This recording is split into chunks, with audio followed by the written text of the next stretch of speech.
Hey everybody, welcome. Happy Friday. We're ending the week with another stream. Today we're making a market, one not too dissimilar from this one, but more than likely we'll be making a lot of markets in future streams because there's so many different themes of market that you can work with, like a desert one or a fey one, or like this one that's next to a dock, which kind of makes sense where there's commerce and trade, and that way you can restock your booth or your market stall. So it kind of makes sense to do one by a dock. I think that makes the most sense. We're going to include elements like depth, like we also have water that contrasts well with land. We're going to have depth, different levels that players can walk upon. It's nice to have a kind of dynamic encounter where they can climb on roofs to get a view of the market, or if they want to have combat in the market area, it's nice to have a very dynamic encounter instead of just a kind of a bland one.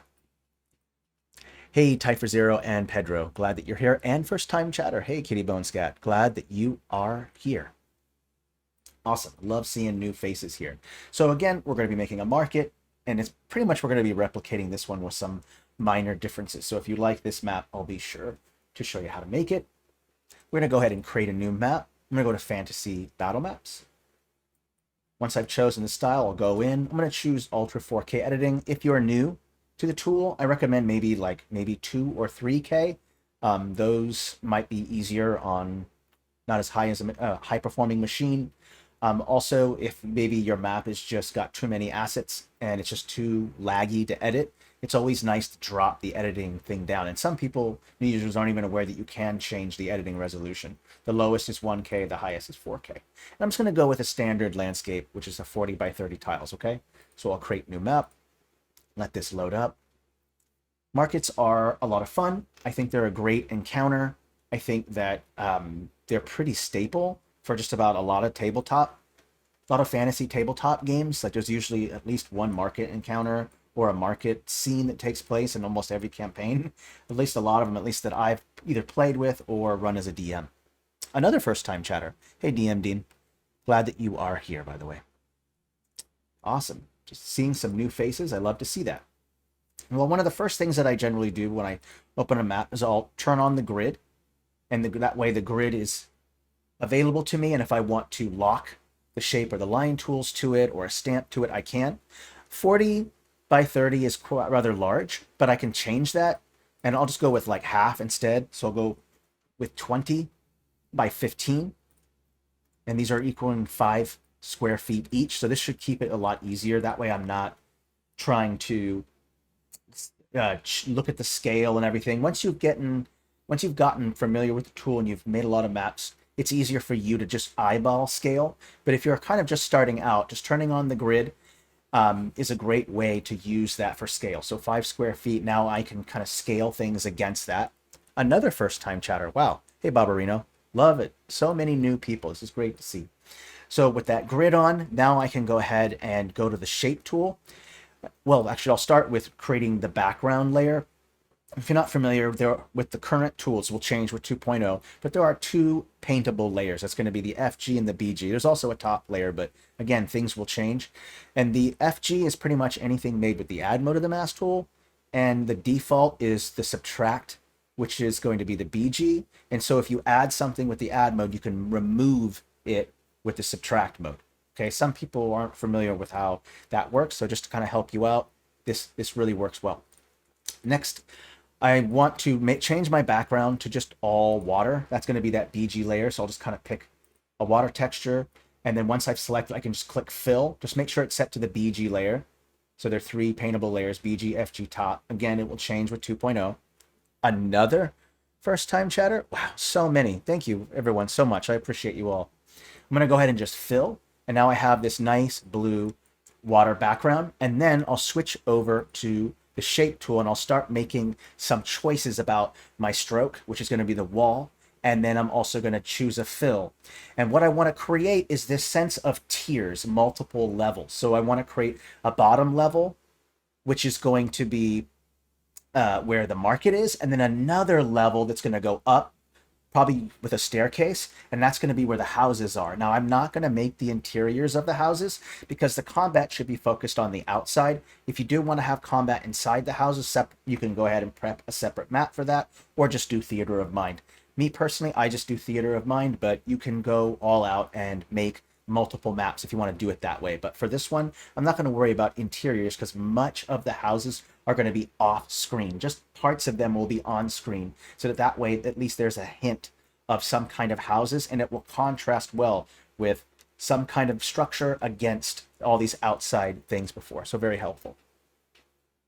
Okay, now let's go ahead and choose the stroke. I'm going to choose a stamp for the stroke. The default is like this stone one right here, but you can change it to whatever you want. If I scroll down, you can see there's a lot of options for it, so you can do a lot of them. You can make an interior map. Yes, you can, Kitty Bones. You can make interiors, exteriors, you name it. Go check out our Explore page, and you'll see some incredible interior maps on there. Go check it out, okay? I'm going to choose, when I'm deciding about the materials that I want to use to represent these tiers and the walls, I want to think about the area in which I'm building, right? I'm next to the ocean or the sea or a lake or some kind of water source, so you're going to expect some kind of erosion. So maybe I want a stone wall stroke that's going to mimic that with some erosion, and it's next to water. You expect that. So what we can use is like a ruin right here. That is the one's revised, but right here, there's this ruined wall ruin. It's a core stamp, so if you're a free user, you can use this. What I want to do is go to fill and choose clipping mask. The clipping mask is basically going to pick up whatever is on the FG layer. Now, once we get 2.0, there won't be BGFG for the Fantasy Battlemap style and others. But you'll still have masks, but you'll have more control. You'll be able to make your own masks. What I'll do at first is just place it down like this, just to see what it looks like. This way I can adjust the settings. For starters, if this is 5 by 5 feet, one of those squares, then this wall is quite thick, right? It's probably about 2.5 feet to 2 feet or so. So it's quite thick, and that's fine too. You would expect the stone wall that's going to separate water from land to be thick and to be powerful so that it can protect from erosion on the land. So I think that's an okay size. So I've set that together. What I'll do real quickly is just choose a texture that I want for the FG layer. Go back into that catalog. I'm going to choose this core, another one. So if you're a free user, you can do that. I'm going to go ahead and just press fill, but make sure I'm set to the FG layer. Fill. Now I have my platform set up, and now I can start making some decisions about where I want to place land and where I want to place water. Now, the aspect ratio that we're looking right now is more horizontal than it is vertical. And so maybe I want to follow that horizontal piece by making much of the land part, or where the wall parts are, make them horizontal. So I'll give you an example here. First, I'll go ahead and create the first level. I'm going to go up. Oopsie, my bad. I'm going to quickly undo that and go over to snap to grid. So snap to grid like this. And what I'm going to do is I'm going to start off the canvas because I don't want to have the wall show up on that part. I just want this wall to show up down here like this.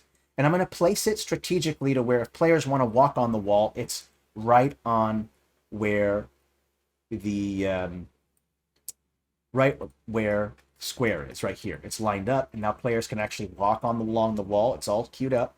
The next step is that a straight line looks weird, right? So why don't we break up that a little bit and do something different? Let's go over to the pen, make sure snap to grid is still on, and I'm going to create an interesting shape to change this up so it doesn't look the same. Something like maybe this.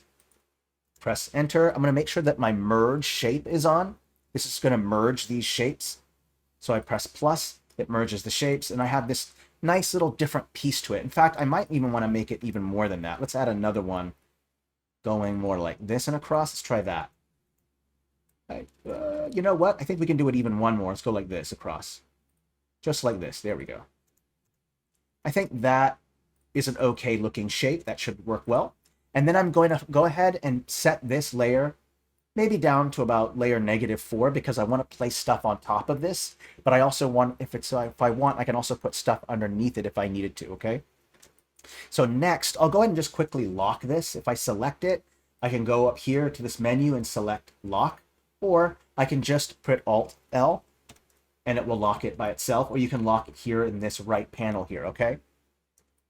Now that first level, this is where that market is going to take place. But I also want to create a second level where the houses are. So I'll just go ahead and take that same thing. I'm going to turn merge shape off, or I can leave it on because I locked this. And I'm going to go ahead and place another one right about here. I want to create room, but right about there looks good. Maybe you can put it up to here because I want to have enough room. I'd say right about here looks good. And I'm going to change things up to show height, to show different depth. Because right now it just looks like a wall on top of another ground. I'm going to use light and darkness to create contrast. So if I go to that same texture I just used right here, and then if I go to these color adjustments right here, I can bring the brightness down. And I'm going to bring it down to about, let's say about 80. That should be a big enough difference. And if I go, I'm going to use this piece right here and go across and press apply. I'm going to make that a little bit darker. I'm going to take the wall piece as well and make that just a little bit darker as well. There you go. Now you can see that there's somewhat of a height difference, right? Because I'm using light and dark to create height. I've said this in a lot of streams, but the higher something is, the less it's obstructed by shadows and the more exposed to light it is. So make things higher up brighter, make things that are further down darker, and it creates this contrast. So that's going to be really, really helpful. So now that I've done that, I do want to maybe break it up. I have two straight lines going across. So maybe I should break up this top piece a little bit. If I go back to the shape tool, go to subtract, and then if I go right in here like this, I can subtract this piece. Let's do it even bigger. Let's go about there. Let's go even more all the way up. There we go, like this. Okay. Let me go back to add real quick. Let's maybe say right about there. That looks good.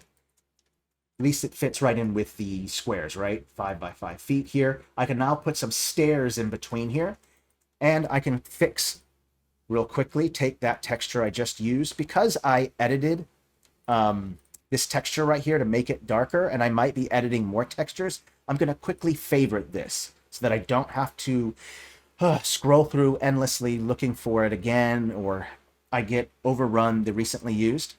So now I'll just quickly use here. I'm just going to go to apply. Oops, it just froze up for a second. One moment. Thank you. Press enter. And now I have that darker piece there. Let's also maybe create a staircase. I'm going to go use the line tool for this because it's easier than piecing together a bunch of staircases.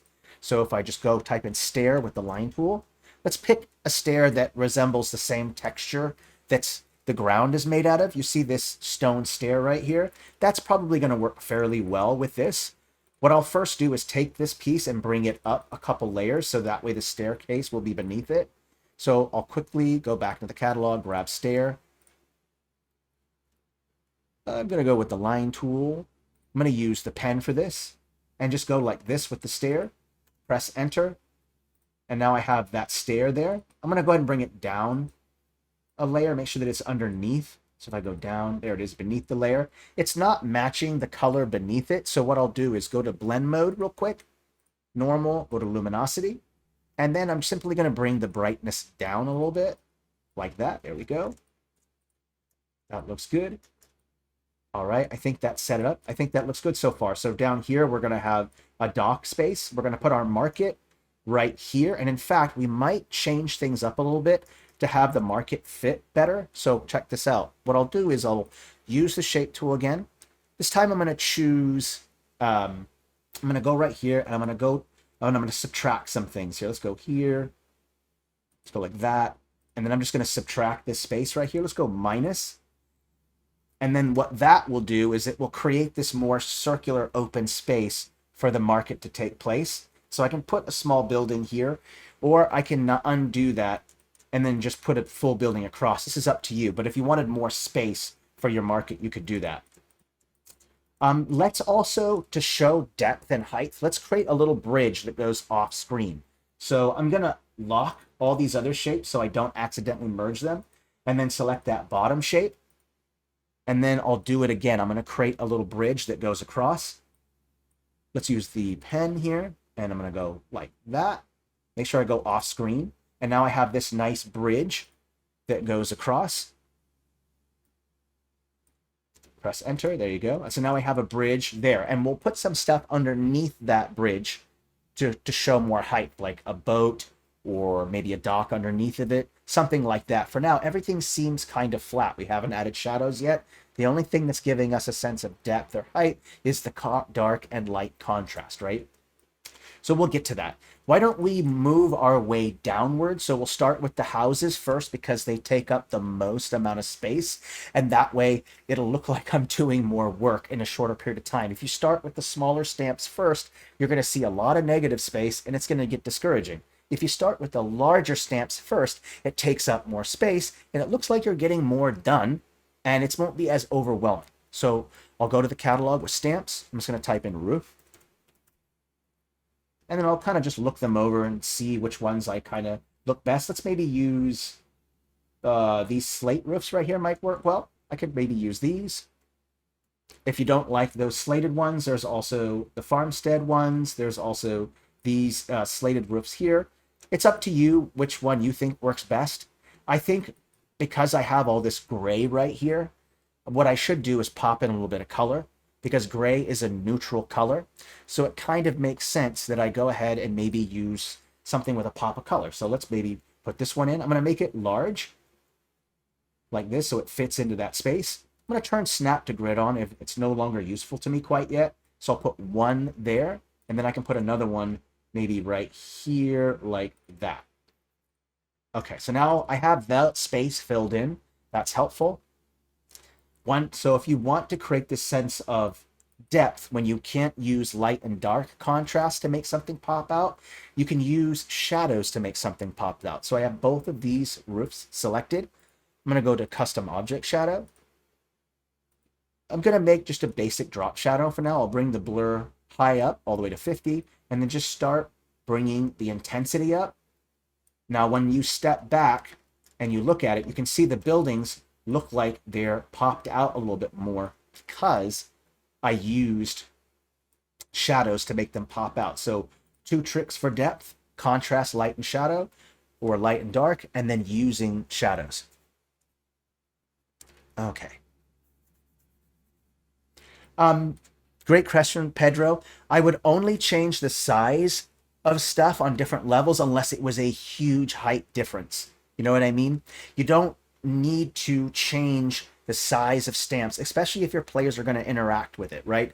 If they're going from one level on a battle map to another, and one level is so high up, the stamps are big, and then they go to another level, well, it's really small, that's going to look really weird. Your 5x5, your 5 square feet grid is going to feel kind of funky. I would only do this with really high discrepancies in distance, and those lower distances would be an area in which your players would not be involved unless they fall to their death or something like that. So I don't normally do size changes unless it's a big discrepancy, like way high up and way far down. This one is where it's this bottom level and the second level are so close to each other that they don't need to do any type of changing of the stamp sizes. Technically, you could do that, but it's not really necessary because it's just not dramatic enough of a difference. So great question, by the way, Pedro. Glad that you asked that. Sorry, it took me a while to catch that. All right, so I have those changes. I've showed you about the shadow parts. Let's go ahead and move our way down and let's kind of add a couple more things. Like maybe I should set in maybe some kind of fountain, and then maybe all of the marketplaces can be around that. So if I use some kind of, let's use maybe a circular one here. I'll bring the scale down. So right about here, that's about a good size right there. And one thing I want to do is I want to line it up with the bridge.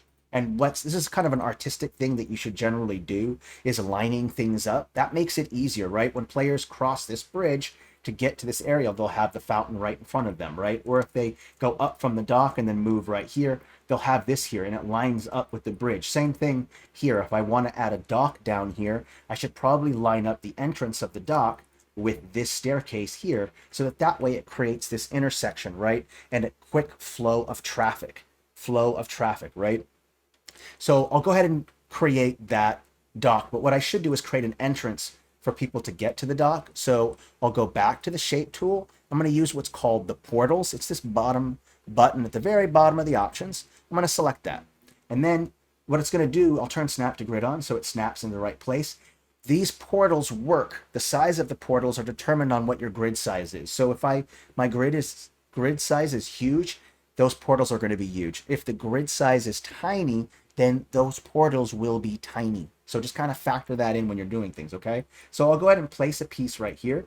This right here will be kind of an entrance that leads down into a dock. And then we'll also want to create a dock. So I'll go to the line tool for this and just type in dock.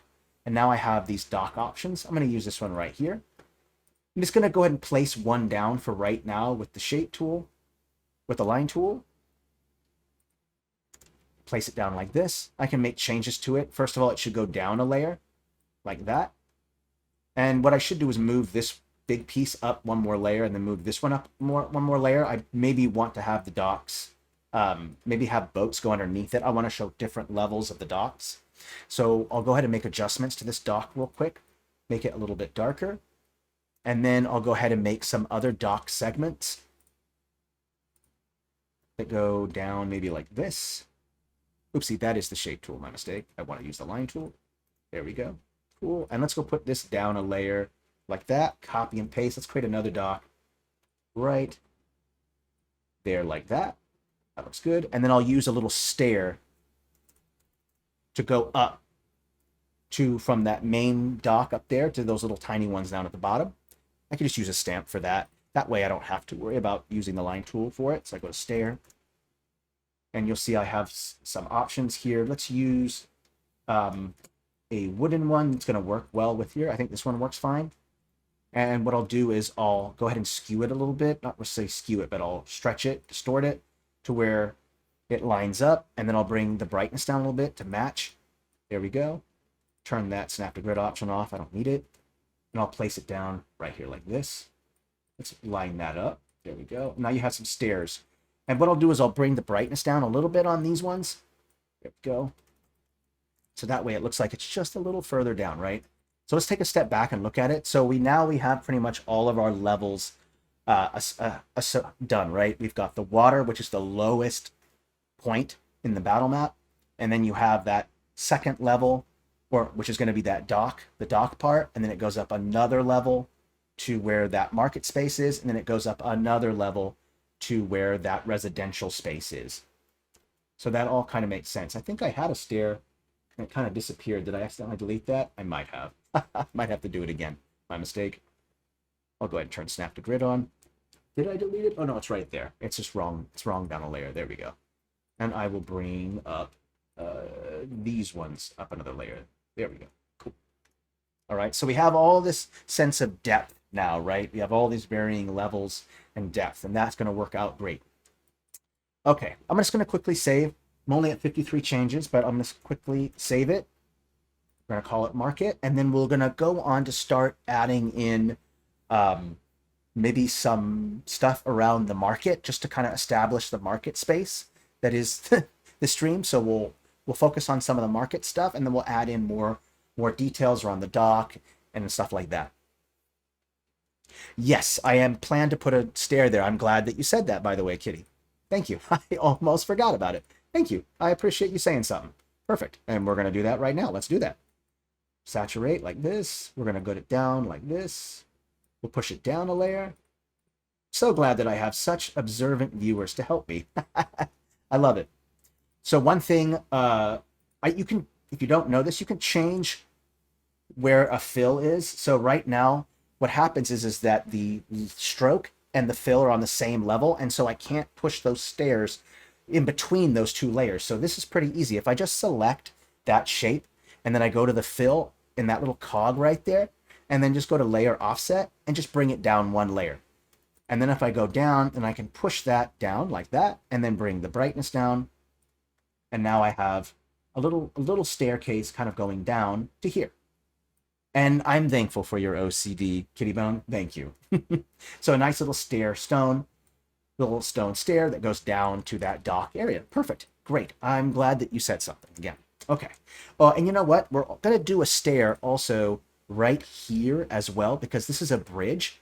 And I kind of want, what I want is I want it to show like there's a sense of depth, like the bridge goes up. So I'll put a little staircase Let's go ahead and change the width a little bit. Let's bring the height just a little bit.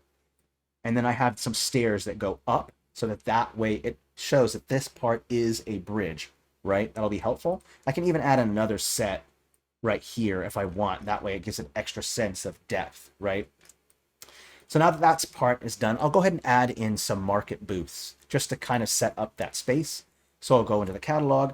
If you're ever struggling with finding things, there's a couple methods. One is just to look it up if you know the name of the stamp. But what I find also really, really helpful is just to use tags. Right here, you'll find tags. If you are familiar with a pack, you can use a pack. And of course, if you're working on a map and you can't find a stamp that you used, whatever, you can also, or a texture that you use, just look up used in this map. Every stamp and texture will show up when you do that, okay? So kind of a little helpful trick there. So let's go ahead and look up market. And we'll go ahead and use these right here. And I'm going to look at the grid and make sure it's set up. I think this is about the right size. That's about 7 feet across all around. I think that's good. What we'll do first is kind of, what I want to do is I want to have the market pieces kind of be evolved around the fountain, right? I want the fountain to be the centerpiece and then start placing some stamps facing towards it. So for instance, maybe I'll put like one right here. This can be like maybe a blacksmith's kind of one. Maybe we can put a light in there. And one thing that I recommend is rotate things a little bit, right? If it's perfectly straight like this, I don't know, it seems a little unrealistic. There's wind, people bump into things. And so just kind of rotate it just a hair, just to make it a little bit more interesting. Something that I kind of do. Maybe you'll find that helpful as well. Okay, let's go with, I used a similar one already like that. So let's maybe not use that one. Let's put one there. Let's put one, not that one. Let's go with this one. We can put that right about there. And then let's put, another orange one. Let's not put that too close to each other. So maybe I'll put some stuff over here as well. Like maybe this entire lower level right here will be the market. Like it can be like a market strip. Let's see here, a green one there. Let's see here. Let's use this one. I kind of like this one right here. Let's put one there. Like that. Let's put another one. Oh, is this the same one as this one? No, it's a little bit different. Cool. We can put that, maybe rotate that a little bit like that. Yep, rugs, chairs, you name it, all the details.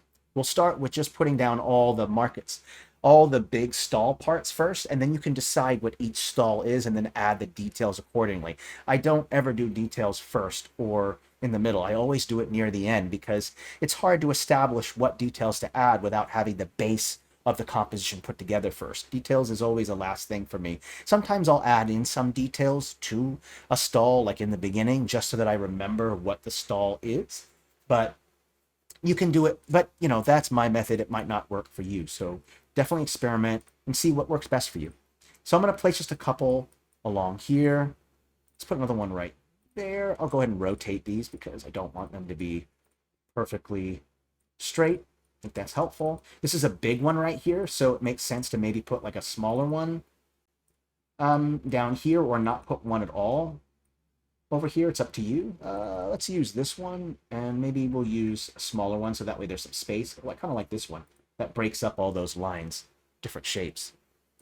Okay, let's add one more. This one right here, and I think, do we already have that one? No, it's the striped one. Great. Okay, and I'm going to go ahead and take the grid, and I'm just going to bring it down a layer.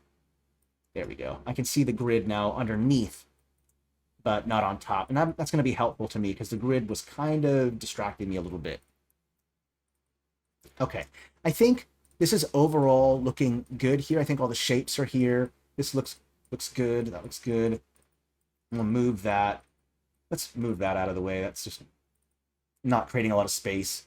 You want to create, the trick is that you want to have some space, negative space. That means where there's not a stall. You want some space in between them so that you can put the details around it, right? If you put it too close to each other like this, I mean, which you can do, by the way, but for me, when I'm making it, I find that it's more difficult to add details when everything's so jammed together. Creating a little bit of space, not equidistant space, but a little bit of distance in between each one will allow room for you to put down some details. That's the way I kind of perceive it.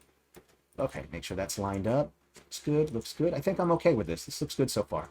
I'm enjoying the way that it's going. Let's go ahead and just add one detail to each stall so that I know what it is, right? So first I'll start with some simple stuff. There's usually some kind of smith or blacksmith, so maybe I should look up an anvil. Oopsie, my mistake. Let's try an anvil. Let's see here. Let's go with this one right here. And I'm just going to put an anvil right next to that one so that I know that it's that. And then also, let's maybe go into the artisan ones, and maybe we can have someone who's like a tailor, right? And to make sure that this is proper, let's make sure that we have the size right. So about 5 feet. This looks about right. Maybe a little bit smaller, right about there. Looks about right. Let me look it up against the anvils that I got. Yeah, that looks okay. And I'll place these down a layer, and I'll place just a couple of these mannequins next to it. I'll take all these markets, and let's push them up a layer, by the way. Up, up, up, up. Layer 1, there we go. Now I have some layers to work with. I'm just going to place one mannequin right here, and then we can add more to that one. There's also should be some food vendors, so maybe we should look up market, and then all of this market stuff will pop up. We have a lot of choices here, like we could have a fruits and vegetables vendor, so let's maybe put a fruit basket there. Maybe there's a meat vendor inside of this one over here. Maybe we have, well, actually, let's move the meat maybe over to here somewhere, like over to here, and then maybe we'll put the fish kind of stuff on this side where it's close to the water front. I think that kind of makes sense, right? And then that looks like bread, so maybe we should add a bakery stamp. Let's maybe put the bread one over here. Let's see here. Oh, more fruits and vegetables. I can just put those over there for now. I think we've established one more. This one. Let's see here. What do we want on that one? Oh, let's go with more fish. That kind of makes sense. So now I have a fish one there as well. Now I've kind of identified what each one is. Now I'll know what details to put on it, right? Kind of helps. So let's go do that. All right. Let me just take a step back and look at it. Let's go ahead and do some changes. I'm going to switch to a different spot now just to break it up, keep it fresh. Let's go ahead and add some boats down in the lower level there. So let's type in boat. And you'll find that there's some boats here. We're going to use, again, this to scale it up. This is about 11 feet. That's a decent size. Let's go ahead and push it down a layer so that way I can show that there's height. So you got some boats that are along the dock, underneath the dock, and then maybe one right here beneath, because we want to show this sense of depth, right? So to do that, we'll put it underneath the bridge. And because these pop out so much, maybe we'll bring the brightness down just a little bit on these as well. Oopsie, I wanted to select all of them. My mistake.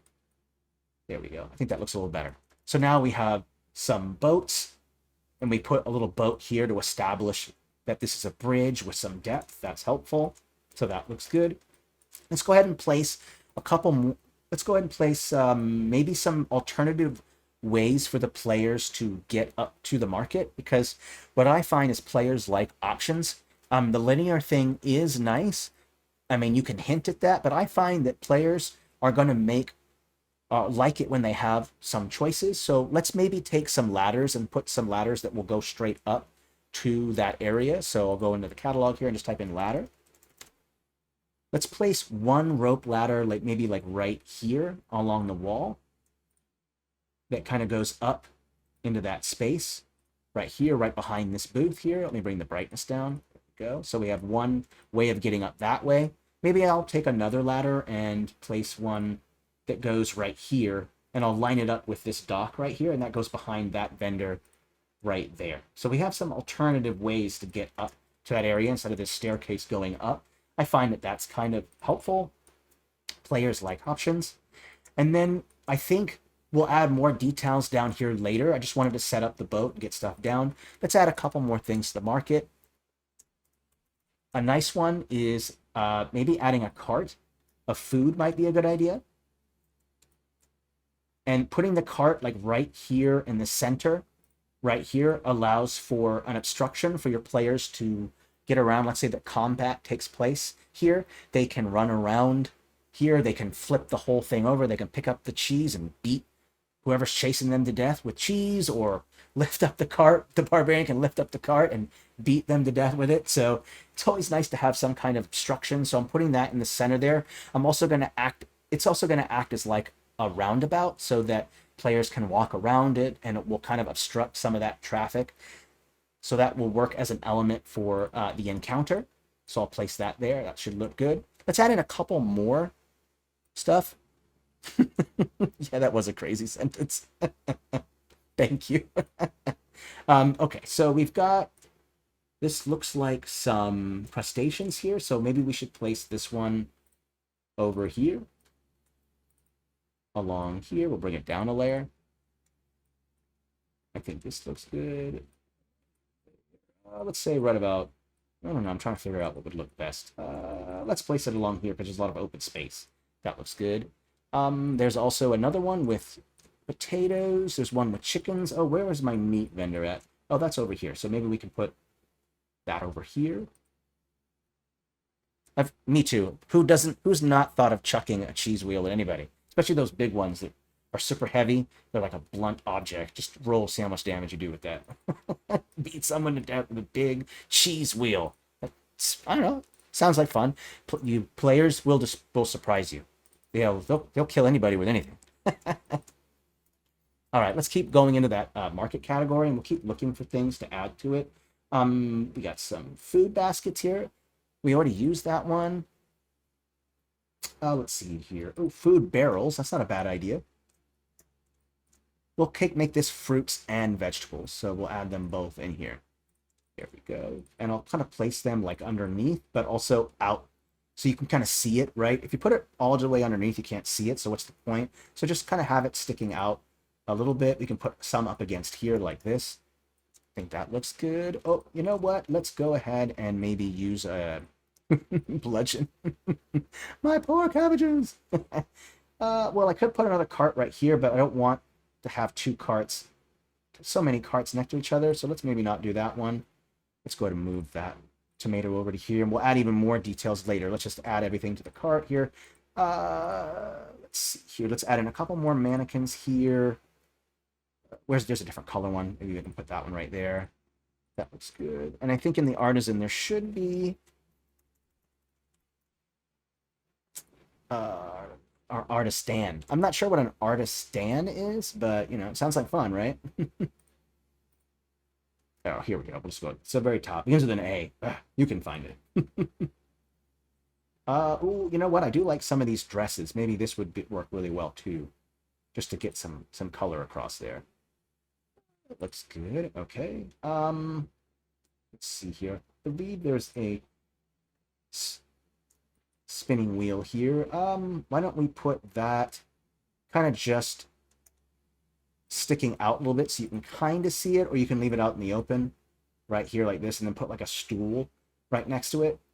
I think it might work best outside of the tent. I mean, technically you would see it inside. It would be underneath it probably to keep it protected from the weather, but if you wanted to make it extra clear that it was that, it's up to you.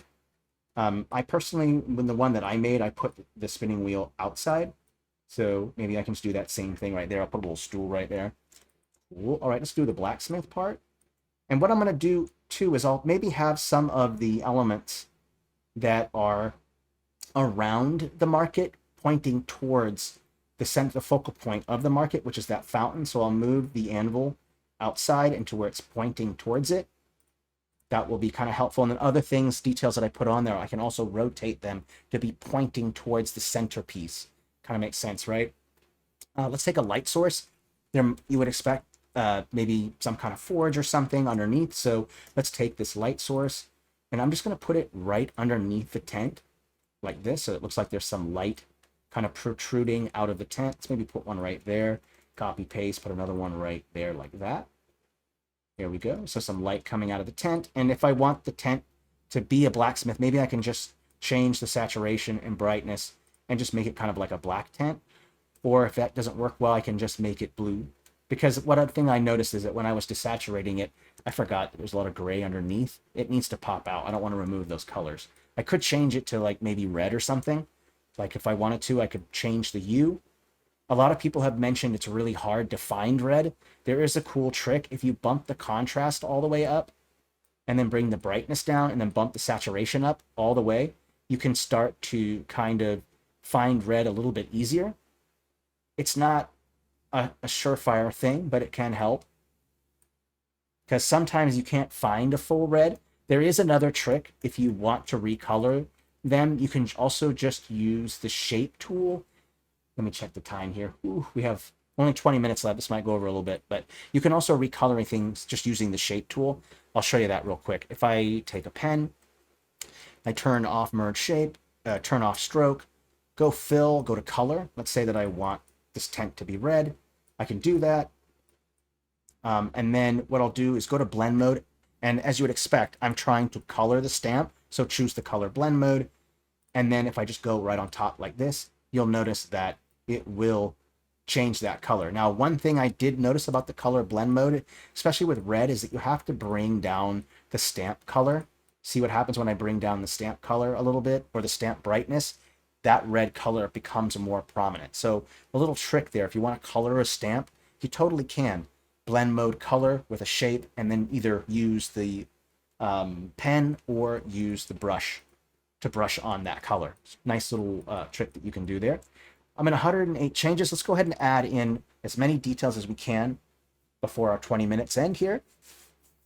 And what I'll do is just start adding a couple more things up to the residential area up top up there.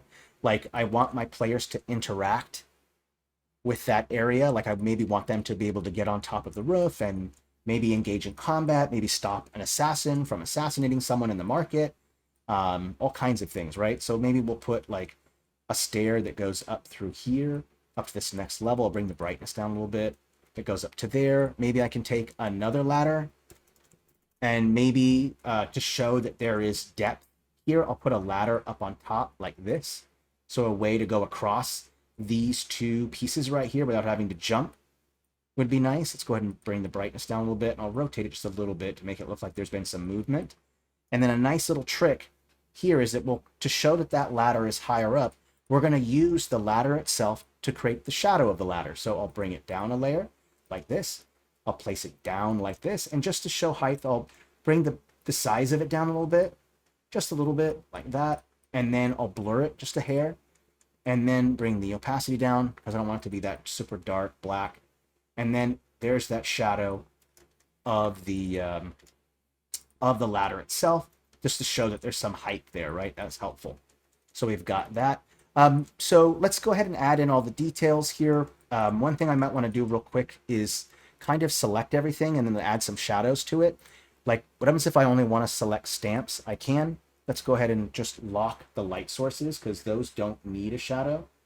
So if I just type in light real quick. Oops. Is my keyboard working?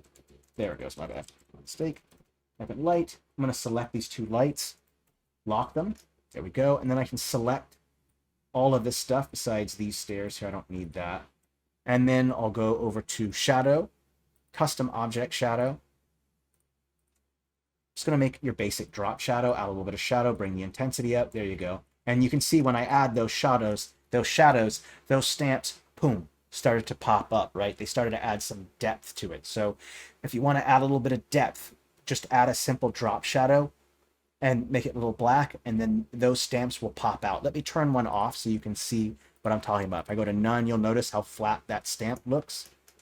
Then I go back to that shadow, go back to custom, and that shadow makes it pop out. So a nice little trick doing shadows to make things pop out more. Nice little trick there, okay?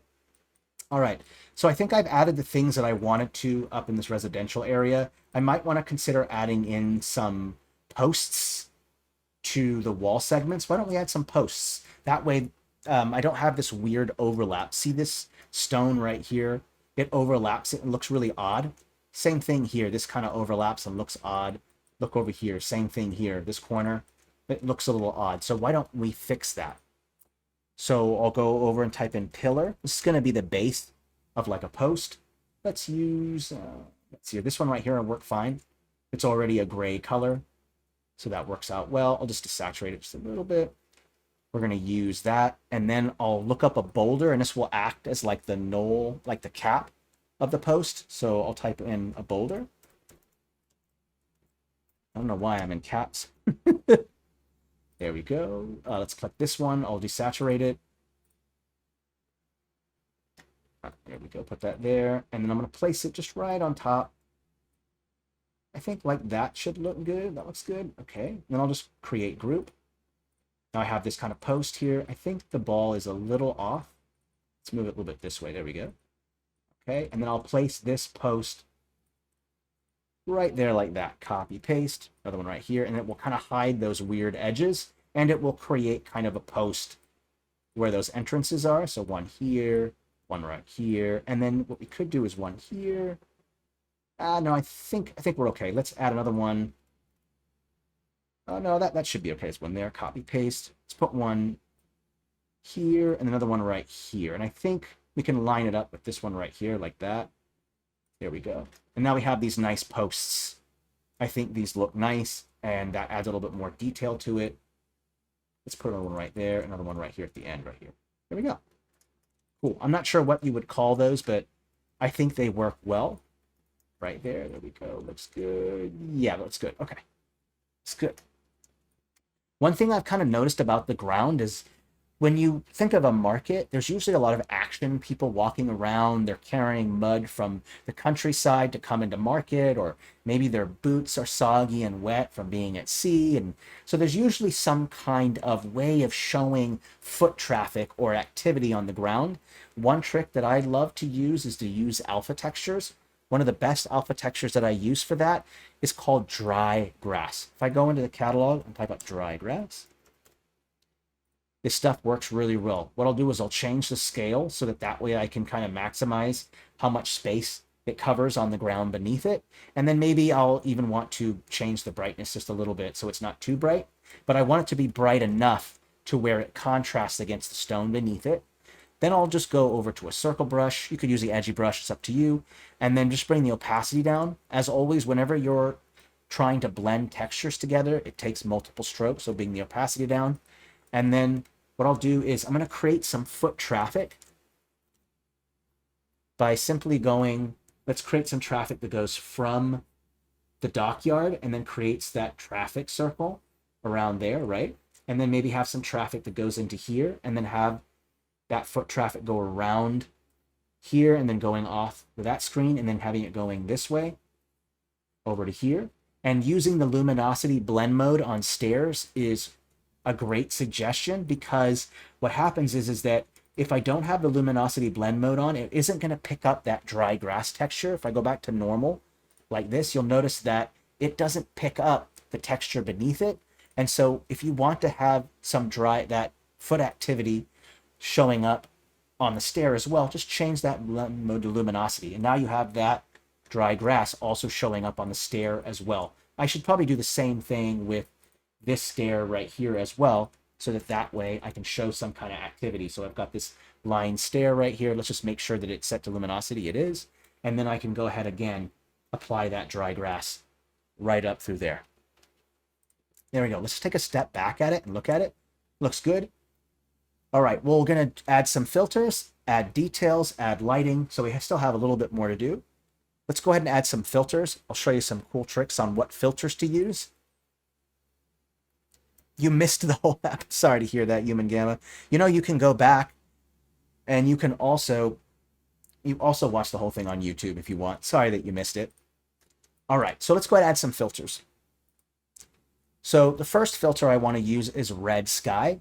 And red sky works really well against grays, browns, reds, and other colors. So it's going to help to make those reds pop out.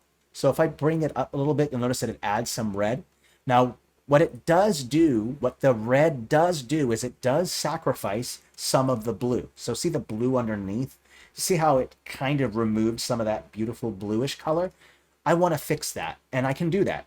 So I'll go back to that catalog, add new filter, let that up, type in winter, and then this time bring it all the way down to layer -5. And I'm going to move it to where also I think some of my stamps, let me see here. Where is that catalog? Oopsie, I moved red sky all the way down. My bad. Winter all the way down. And you'll see that when I turn it on, you see how much blue I get? It helps to diminish some of that red. I can even bring the opacity up and really bring out that blue. Now, there is some problems with that. Like, I probably want to make sure that I don't have any stamps that are on layer -5. For instance, this one right here, see how these are being affected? I want to change that, so maybe bring these up a layer like this. Let's bring this one up a layer. Okay, and I might have to bring this entire thing up a little bit. So I have to change with layers a little bit. This sometimes happens. And when it does, it's no big deal. Let's go ahead and unlock this. And I'll go ahead and select this piece. All right, one moment here. Let's go find out where that shape is. Ruined wall. Let's bring it up one more layer. Yeah, one more layer is fine. That's fine. And then I have all these details I've got to bring up a layer as well. My mistake for not planning far enough about those details, but it happens. There we go. My mistake. All right, cool. I just kind of forgot about that a little bit. So just kind of make sure that there are parts of the stamps that you want to pop out and others that you don't. Okay, let me take a look here. Look good. So the red is affecting the upper parts, and those winter filters seem to be affecting that below. The Dirt Alpha from the Sci-Fi pack works fine. That works too. It's up to you which one you think works best. It's honestly, I find that that also works just fine. It's perfectly up to you to decide which one you want to use, the dry dirt or the dry grass, or if you want to use the dirt from Sci-Fi. I was trying to keep most things in the battle map style, but most power users, most people mix and match textures across styles. So that's totally up to you. That's a great point, by the way, Gannett. I'm glad you brought that up. Yeah, use that dirt texture, alpha dirt texture. It works great, by the way. Let's add another filter. Another really good one to add is clarity. Clarity will help to really make the color pop out. So if I turn it off real quick, you can see it. What it does is it kind of pops in a little bit more of the color. So that's always a good choice to add in. Another one might be a vignette. A vignette is a great way to create a contrasting frame around it. Yeah, I'll add that in a moment. Thanks for pointing it, by the way. Thank you, Kitty Bones. I appreciate it. Thank you. Let's go fix that. Oh, there's a second one too, isn't there? My bad. There we go. Perfect. Thank you, Kitty Bones. Appreciate that. Very helpful. The vignette filter, I'll pump it up all the way a little bit to kind of see this, and then maybe change it to overlay a little bit. Overlay will kind of create this interesting like burn effect, especially around reds. Like if I turn it off real quick, you'll see this works really good too, this overlay blend mode with the vignette, especially in fire-like places, like if you're working on a lava dungeon or something. Changing the vignette to overlay is a great way to give that more burn effect. So I find that very helpful.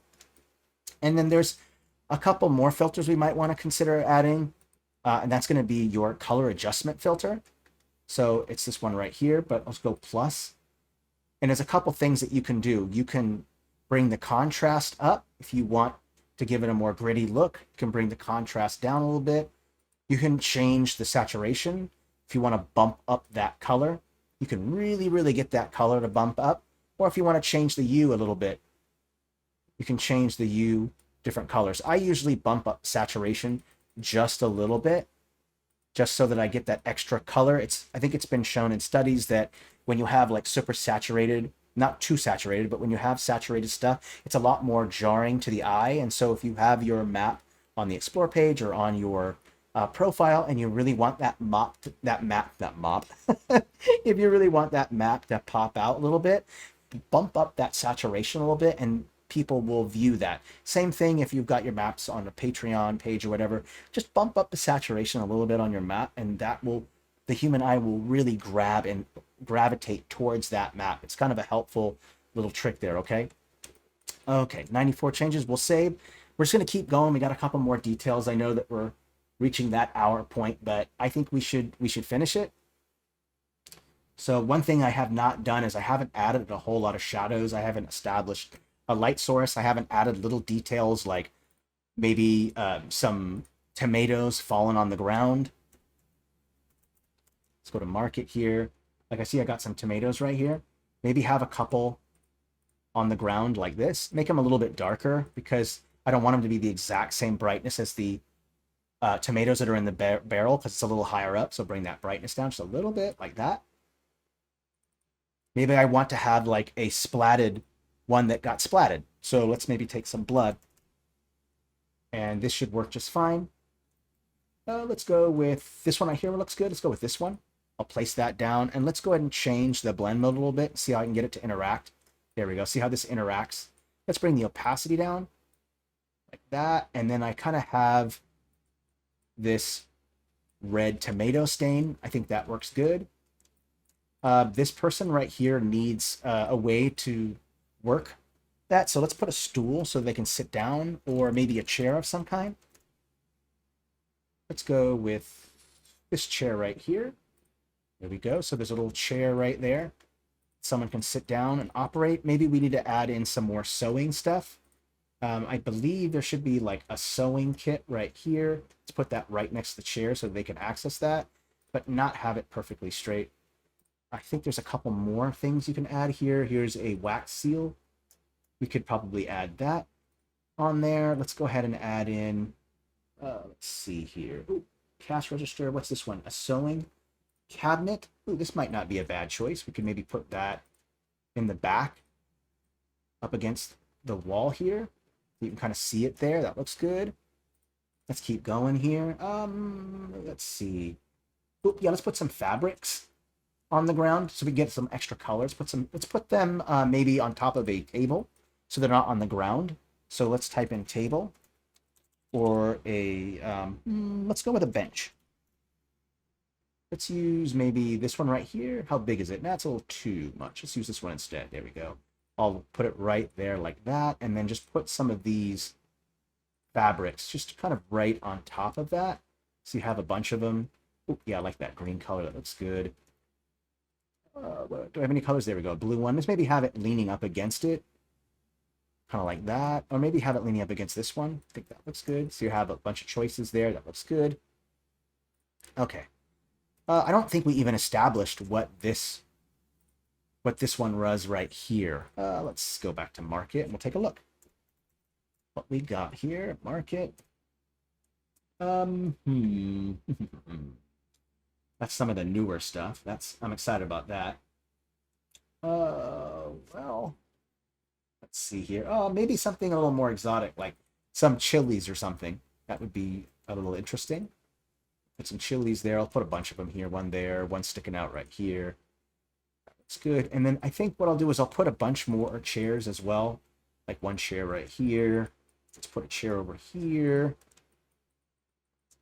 Let's see here. Oh, let's put a chair right here next to the anvil. So while they're waiting for people, they can sit. Let's put another one right here. Another one maybe. Oh, you know what? This could be maybe a fortune teller or something like that. We could do that. Let me put that chair there. Let me just take a look here. Looks good. I think I need to add some shadows to some of this stuff, I've noticed. Let's go ahead and select some of these and make sure that we have those shadows set up. Custom object shadow. There we go. Oopsie, I think I accidentally selected... oh, the light's already been removed. Good, okay. Oopsie, for some reason the settings got changed. That's okay. Bring the intensity up. Yeah, about that. I just want to make sure that there's enough of intensity to where these stamps pop out. Ooh, might be a little too much. How about that? Bring the intensity down a little bit. A weapon rack. That's a good idea. I like that. You type in a weapon rack. Great choice, Pedro. Let's see here. Samurai doesn't really fit the theme. What's this one here? Oh, those are additions. What about... Ah, there we go. Yeah. Well, that looks more like picks. Let's not go with that one. Maybe this one? Because it looks like there's some weapons there and some not. Maybe we can put that right against here. So that way people can still see it. There we go. I think that looks good, right? I like that. Looks good. Looks good. So far, things are looking good. You know, what we need is crates and barrels. We always got to have crates and barrels. Let's go with this core one here. Let's see here. Let's put a bunch on the dock. Here, let's put some over here. Oh, and you know what I want to do actually? What would be nice is let's replace this marketplace, this market stall right here with maybe a crane of some kind so that goods can be moved. I think that's a good idea. Let's type in wood. Let's create a base for the crane to sit upon. Let's use this right here. I think this is the right one. This is not a revised one? Great. We can use that. Bring the brightness down just a little bit. And then we'll place that right there. Bring that on top like that. That looks good. Let's line it up with the dock, I think should be okay. And then let's go look up a crane because, you know, we want to have a base for the crane. Go put that there. And then here's our crane. And then I'll go ahead and just scale it up just a little bit. I want to make sure that it's long enough to where it can fit. Like it has to reach the water. It has to reach the dock. It has to reach this dock right here. So we'll go ahead and add in that. Let's go ahead and face it this way so it's not really in the way of player movement. And I'll rotate it a little bit so the whole thing is still on screen. There we go. And then it's not in the way of player movement as well. Yeah, so now you have that crane. And it's something your players can also operate, right? Maybe some bad guys come on a boat to attack the market. They can commandeer the crane and start whacking people with it. Players are always going to do fun things, right? And I love that personally. Let's go ahead and add in a couple more things. Like maybe I'll add a little piece that right here that goes like this, and I can create this sense of depth with that being behind that, like that. So depth. So that looks good. I'll line those two up. So I think that looks good. Cool. I like that. All right, that looks nice. Let's just take a step around, see what other things we have. Let's maybe add some details that are gonna like be more interesting for your players to look at. For instance, maybe there's an assassination attempt taking place, so I can put like a crossbow maybe up here, and there's an assassin hiding behind the chimney right here. So I can maybe add that there. Maybe there's an assassin on top of one of the stalls. So I can put a crossbow on a stall. I can put it on top of the stall. I can do that. Always nice to add little details like that, something your players might notice when they're traveling around. That looks good. Let's see what else we have. Let's keep adding more of those crates and barrels to the market, as you would kind of expect. So we can place a couple here, here. There's some open spaces. Let's leave that space a little open so that players can actually get up to here. They can climb the wall and then get to this ladder that goes up. I want to make them work for it. I don't want to put two series of ladders going up. So what I'll do is just put one, and they have to climb up to get to this ladder to get up to here. That looks good. I can put one ladder, though, right here. And I think that might look good. So there's tons of options for your players, to move around and engage with the map. They can take the height advantage and go on top of the roofs. They can go all the way down to the waterfront area and go around the boat and the dock area. Lots and lots of options. Something that my players personally really, really like a lot. I'm not sure where your players stand on that issue, but mine absolutely love that. All right, so we would kind of expect a lot of crates and stuff next to the crane because the crane is what is lifting all the crates and stuff. So why don't we put a bunch over here by there, which makes a lot of sense. There we go. And what we'll do is we'll also change the sizes. Like one will be as medium size, one will be a little bigger. And that way they don't all look exactly the same. Like crates come in all these varying sizes. And so having them all the same size can look odd. So I'll bring that up, bring this one a little bit smaller. And that will kind of help to kind of break up that. That's kind of helpful. Let's put one here, put a couple in front right here, maybe one right there. Let's see, where else can we add some more? Oh, let's add one right there. Let's add in just a couple more next to there. There we go. Now your players have tons of things to interact with, right? Maybe they're chasing after somebody and they throw a chair, right? All these different things that players can interact with. They can pick up a crate, throw it at somebody. They can commandeer the crane. They can tip over a stall. Maybe they're chasing after somebody. Maybe they're being chased, right? So all these kind of fun things. That's what, to me, makes a really dynamic map, is having various levels so that the players can take advantage of height, including the bad guys, including your enemies, whoever you're having an encounter with, they also can take advantage of the height.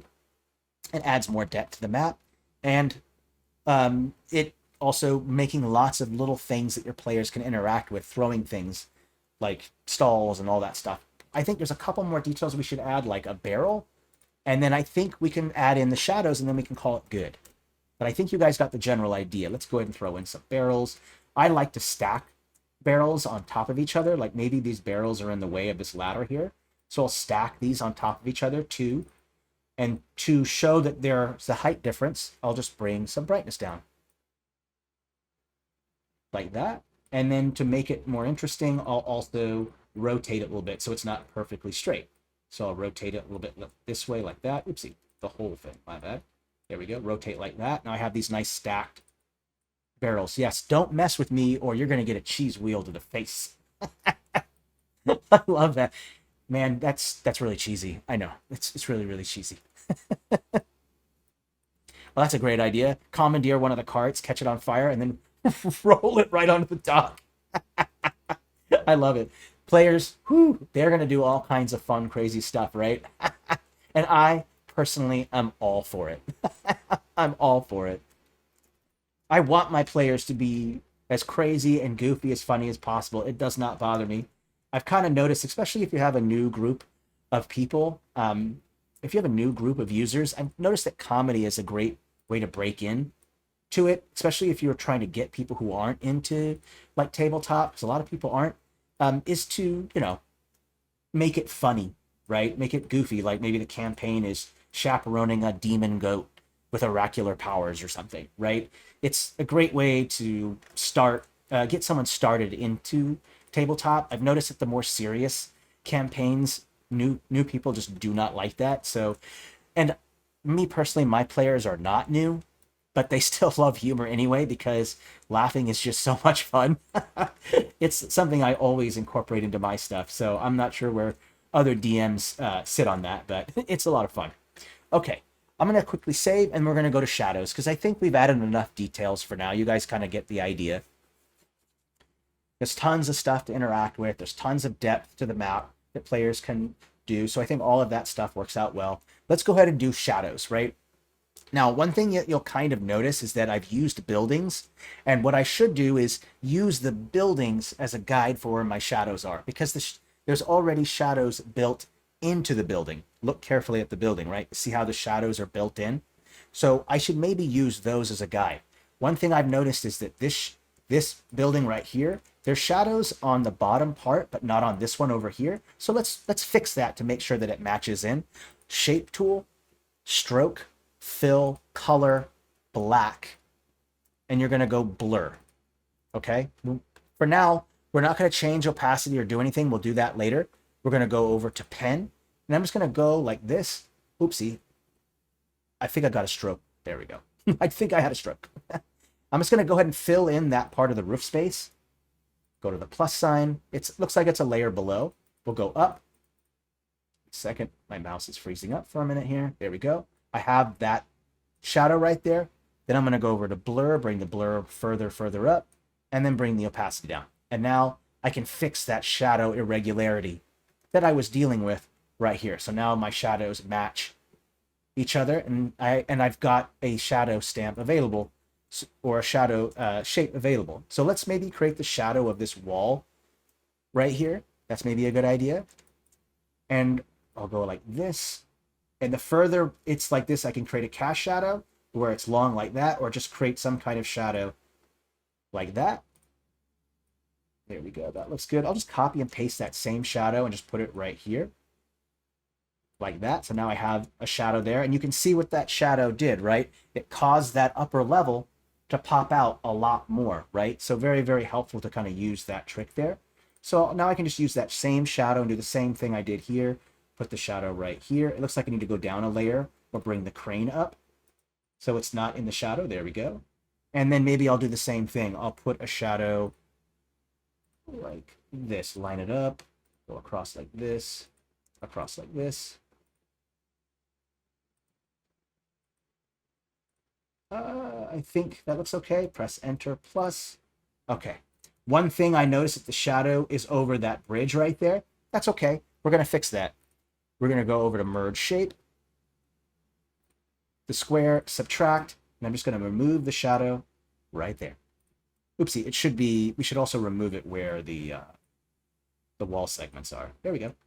There you go. And so now I have that shadow there, and you'll see what the shadow did, right? It helped to cause those segments to pop out more. And the more the more that these shadows are more opaque, the more it'll pop out. So if I bring the opacity up even more, notice how these things start to pop out even more. Oh yeah, absolutely. We could do that too. And the way that we can do this is I'm just going to take, let's see here. What I'll do is I'll just use merge shape here. I'll use a circle like this. Ooh, that's set to subtract. My mistake. Add. There we go. In fact, I'll go to preview. Like that. There we go. And now, oopsie, my mistake. There we go. Preview plus, let's see, our shadow here, plus another shadow here, plus another shadow there, plus, let's zoom out and let's do these shadows over here. This one, plus, good catch, by the way. I'm glad you said that. I probably would have forgotten all about that. There, plus, other one. Oopsie. Oop, oh no, my mistake. All right, let's put another one right there, plus, and I think there's one more over here, I think. Plus, let me check here. Yeah. Oh, I think I might have missed one down here. Yep, I sure did, right there. Go to plus. There we go. Now I can keep some continuity. There you go. So now you have some nice shapes there. I'm going to leave it dark because I do like it, having it kind of pop out a little bit. So I think that looks good. Let's see here. I think the last thing we can do is just add in some final details, like maybe add in some smoke coming out of the chimney, and then maybe we can add a little bit of activity in the water, because right now the water is just a flat texture. There's nothing going on in the water outside of the boats, but maybe we want to show that the water is shallow, so we can throw some things underneath of it, or maybe we want to put some reflections in the water, so that way the water is not just this flat blue. So first we'll start with our smoke, put that over in the chimney. Fishes are a great idea. I like that too. Good thinking. All of those are great ideas. They all work. I'll show you how to do that too. I'll show you a great trick with the luminosity blend mode with that. I don't like black, so what I'll do is I'll bring the contrast down, which is going to make it white or gray, and then I'll bump up the brightness, and now I have this white here, and I'll bring the opacity down so that way I can see stamps underneath of it, because I don't want it to obstruct my player's movement too much. Like it's like, oh, it's blocking it. What's underneath that smoke there? So bringing the opacity down is nice. Because the water is over here, maybe there's an ocean breeze. Let's have the smoke going away from the water. So we'll have it going that way like this. So that looks good. Some smoke up there. That looks nice. Let's go put some stuff in the water. I'm going to go ahead to the catalog and type in fish.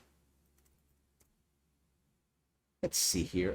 Not this one because it's facing on its side like a market, but this one right here, this piranha right here. It doesn't have to be a piranha. It can be a different type of fish, by the way, but I just want it to be facing top down instead of the side. So I'll go ahead and choose these piranhas. These are, they're probably not going to be real piranhas. These are probably going to be some other fish. But what I'll do is I'll go to luminosity blend mode, and I can place it down like this, and it will pick up whatever texture is underneath it. You do need to change a little bit of like the brightness and the contrast a little bit. Another cool trick is if the water is shallow enough, you can actually go to the shadow, custom object shadow like this, and you can adjust that shadow to where it looks like it's hovering in the water. So there's that shadow right there like this, and I would make it contour. I would make it work with whatever way the direction the shadows are going in. So if the shadows are leaning this way, I go in like this, and then maybe bring the intensity up, and then there's a fish swimming in the water with a shadow on the ground like that. All right, so you can do that. So if you want to add fishes, you can do that. One thing that you might have to consider when you're doing this is that you can't paint a texture on top of the fish, like uh, waves and stuff. So I generally flatten things. Once 2.0 comes out, you'll be able to just put things on all these layers and you won't have to worry about that. But for now, you might have to flatten things. Like I can put a couple of these, copy and paste. Let's put them facing in different directions and stuff. We can also put one maybe below like this, but at the shadow, copy, paste another one. Let's maybe move this one over to here like this. So you can see the fish. Now, if you don't want to add fish, you can do other things, like maybe you want to add some stuff under the water. Cool little trick is you can use a texture for that. You don't have to use stamps all the time, right? You can use a texture of some kind. For instance, maybe I want to, let's see here. There's some cool ideas here. Let me see here. Trying to figure out which one I want to use here. A light blur. Yeah, you can totally add a little bit of a blur to things. That works too. There's some cool tricks you can do with blur. That works well. I think we should do a whole other stream probably on water. I know I did one not too long ago, but maybe it's outdated. It's hard to remember, right? All right. Let's go ahead and paint some reflections in the water and then we'll call it good. Let me type in water here. I just realized that we've gone 16 minutes over. Let's see here. I think this one right here, this water waves, right? Oh, not that one. Where is it? This one right here. This water reflections works good. Let me just mess with the scale. That looks good.